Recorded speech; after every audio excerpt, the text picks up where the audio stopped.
All right. Hi, everyone. My name is AnnickMagac. I'm the Amazon bestselling author of Clear, a motivational speaker, and also a lifestyle coach. Today, I want to talk to you guys about balance and work-life balance.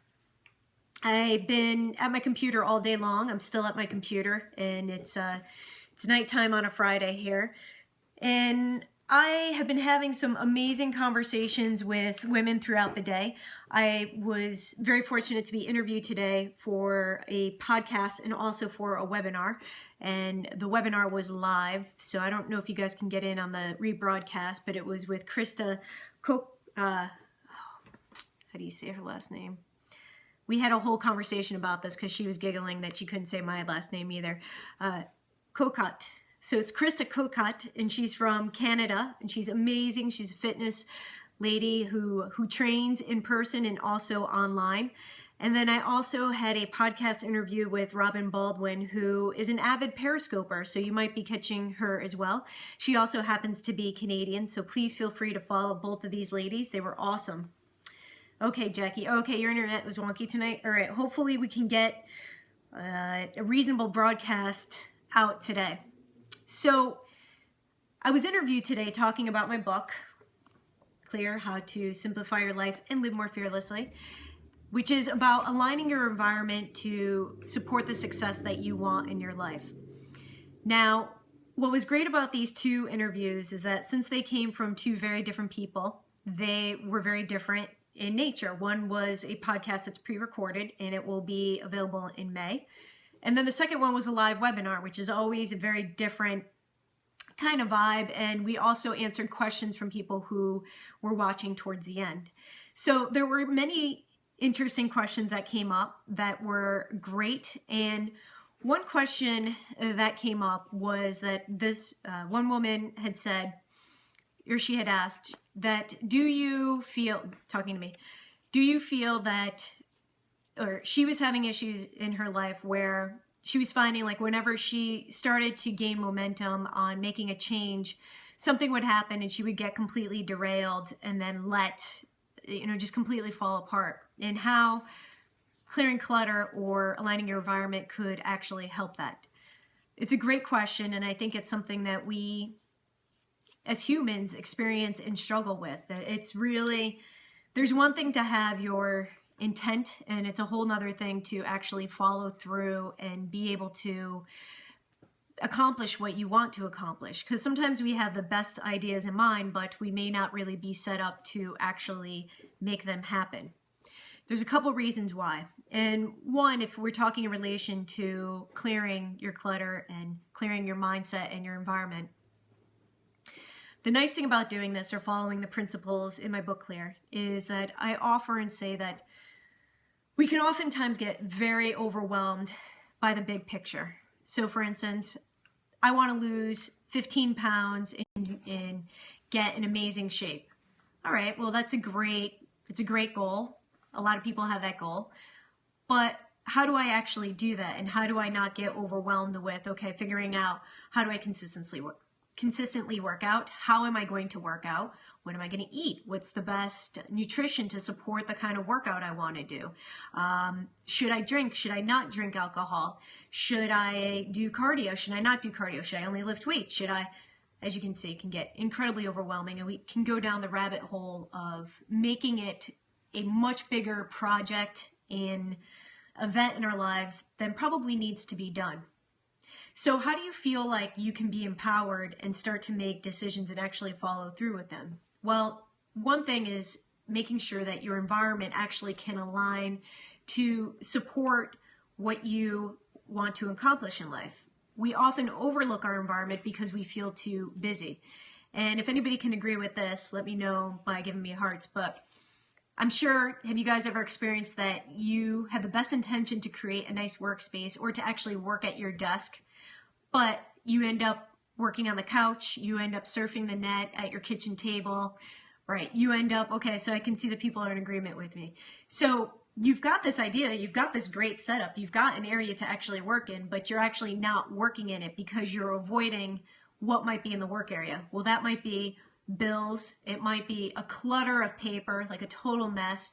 Maybe it's, you're just avoiding a certain project which you have on your desk. So if you don't have to actually look at it, out of sight, out of mind. Well, when we create this kind of clutter in our environment, which happens really without us necessarily being aware of it until one day we walk in to our desk and we're like, I don't want to work there today.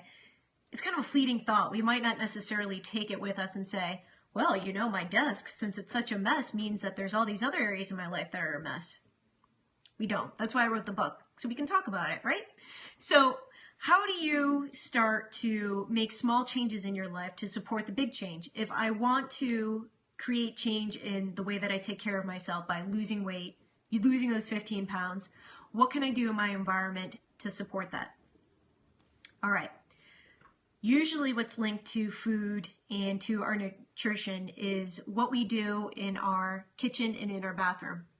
So for instance, in the kitchen, oftentimes if you open up your refrigerator, you open it up, you get completely overwhelmed at what's in there, whether or not it's this jumble of takeout, wrappings, various Tupperware, outdated food, condiments, juices, all sorts of stuff just kind of crammed in there and not necessarily looking very good or appetizing. So what do? Get overwhelmed, close the door, dial up and get pizza for takeout. Great. So what's up with that? Basically, that you want to eat a healthy meal and that'll actually help you to your goal, but you're starting to create and use the refrigerator unconsciously as an excuse not to do that. So you start to feel a little bit out of control, like I'm not making the right decisions. Why am I doing this? It's terrible. And the best thing that I can recommend is that once a week if you're with the refrigerator, to go through it and do a big cleaning. Like if you want to make a big change in your nutrition, a good place to start is just by cleaning out the refrigerator and going through it and reorganizing, getting rid of things that are outdated, mustards, ketchups, like all that kind of stuff, things that you don't use, and replacing a lot of that crappy Tupperware that gets worn out over time and replacing it either with matching Tupperware, because visually, as humans, we actually like to see symmetry and we like to see rhythm. It's one of the things that we love about nature. If we look at a flower and you look at the petals, you can see that there's a certain symmetry and the whole flower works together.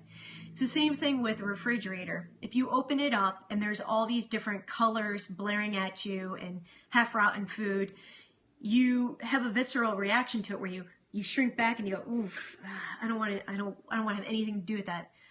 But if you have beautiful Tupperware or glass Pyrex, I don't know if you guys are familiar with those, but they're the glass Pyrex with the rubber top. I love those because you can reheat in them and you can put them in the freezer and all that great stuff, and they last forever. So if you have those nicely stacked up, even though it's like a small thing that sounds super anal retentive and like crazy organized, it's actually not that hard to do. And yet the feeling that you're going to get when you open up the refrigerator is going to be one of expansion and of beauty and love. And you're going to be like, oh, wow, it looks really pretty in there. What is in that container? I'm going to see. Well, tonight I am going to make my broccoli and eat it. So those are small ways that you can start to, align your environment to support the goals that you want to achieve. So any of you have any questions around this? Anything that you would like for me to expand on in relation to this? And I'll wait a second or two. The other thing is that I actually set this Periscope up to talk about balance, work-life balance. And this came up today a couple of times in my interviews. The big question was, do I believe that there is work-life balance or that one can attain harmony in their life? And the podcaster who asked me this question, she said that as she's asked different women this over the past few months, that she has gotten a lot of very strong reactions to that question. So she actually ended up my husband, I can't give. Okay, Jackie. Actually, that is okay. So let's talk about that. So Jackie's asking her husband and not asking, she's commenting that her and her husband cannot agree on a workspace location. Okay. fantastic topic. In our environments, most of us cohabitate with somebody, or have in the past, or will in the future. So how do you deal with sharing certain spaces, especially spaces that we do better with if they are ours and only ours? So I've worked with clients in the past with this, where they may have one extra bedroom in the house, and they decide, okay, we are going to set up jointly our office in there. So you've, we just use a traditional partner. You got a man, husband and wife. They decide they're going to share the room. Okay. Well, what usually ends up happening is that they start to argue. And here's why. Because both have ideas of how they want that environment to work, and both have ideas of what works best for themselves. And each of us is unique in how we work and the best ways that we work, versus such as the time of day, whether or not we like bright light or dim light, whether we like to be near a door or a window, whether we like it quiet or we like a view. So it's hard, especially when you're in a partnership, to share the space, because oftentimes we need our workspace to focus and think clearly. And it's hard to do that when there's somebody else in close proximity to you. And when we have a workspace, which tends to need to be personal, very personal, how do you share that with somebody? So my recommendation for this, and one other issue that usually comes up is that one person is neat and the other is not. And so one person may just start to stack up. He has his office in the little computer. Okay, see, yep, so this is great. So this illustrates like what's the difference, and you're thinking, well, we should be able to make this work. Well, I recommend this is that you have two very defined spaces. I know that a lot of family households in my hobby room did, yes. Also having different areas for different activities, such as if you have like a craft and hobby that you do, like I'll just use woodworking for instance, and you also need a workspace to do bills and to do other personal work at night. Those should be ideally in two different areas. Now, some of us reside in smaller areas, smaller houses, so we might not have the leisure of large rooms. However, this delineation of physical space is very important, because what it does is it allows us to shut off certain parts of our mind and to refocus onto somewhere different. So for instance, over here, I have my hobby desk where I have my machinery and I do my crafts. And then over here, I can switch off and say, okay, I'm not in building mode, I'm not in maker mode, but here I'm actually dealing with the business end of things. And again, doing bills, perusing Facebook, whatever needs to be done.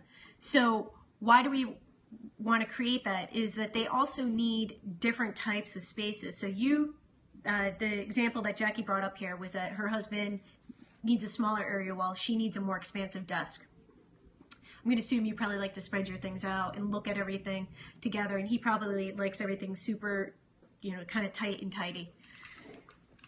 Yeah, well, yeah, okay, great. So what I recommend is this, is that if you can swing it, especially with partnerships, is not to be in the same room, and to allow yourselves both that kind of solitude and separateness to pursue and do what you need to do, but to do it separately. Because what ends up happening is that, we love our partners. We get annoyed, things work out. Some days you just don't want to look at each other, but it's really important to have a space that's all your own. And with workspaces, I recommend that they're never in the bedroom, that is just not even looked at or thought of. I know that there is the tendency in the style right now to include a work desk in a kitchen, which can work sometimes, but if it's shared by the whole family, that's probably not going to work for you. Maybe it's the desk that the kids do their homework on, and that's totally fine.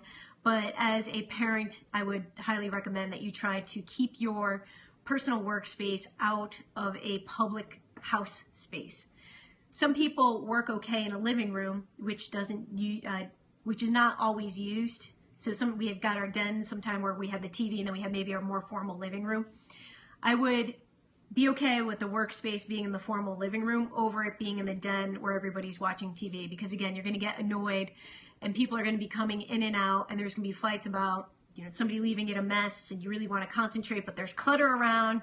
And how do you get around that to actually focus on your work? So I hope that that was helpful, Jackie. And, it's typical.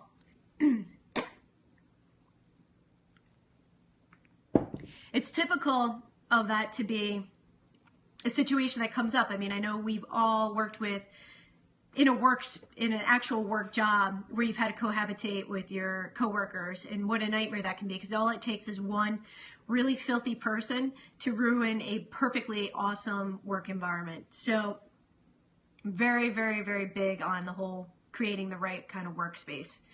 And one topic that comes up, especially with online entrepreneurs and people who work at home, either sales jobs or however, work at home mom, stay at home mom, that the problem with also having your workspace in a public setting is that you never actually walk away from it. It's so easy to see the little gleam of a computer screen, to hear the little ding that you got another email, and to find yourself checking it even though you've shut down for the night, technically, at 7 p.m., but then at 11 p.m. right before, you got up to go to the bathroom and you walk by and you're like, oh, maybe I should check that. And then you get sucked in and are on the computer for another 2 hours and you don't sleep well. So we really want to try to put the workspace, the work desk, in an area that isn't necessarily easily accessible from your evening habits, watching TV or taking a bath at night or whatever you might do, reading at night, and trying to put it into a different room so that you can literally close the door on it and really shut yourself out for the evening. So I totally got off topic about the work-life balance, and I don't want to keep you guys too long because it's a Friday night and I'm sure you have things to do. I have hockey practice later and it's going to be really hard to stay up and actually get out there, but once I'm on the ice, it's always fun. It's all good, Jackie. I've got time to push the practice back tonight. Guess the kids have a game earlier tonight, so they get precedence, which is understandable. So you guys have an awesome night, and maybe tomorrow I'll talk about work-life balance, and we can kind of weigh in on that and see what you guys think, whether or not it actually exists or does not exist, and if it does exist, what are ways that you actually do it. So have a wonderful night. Live fearlessly, my friends, and I will talk to you later. Ciao.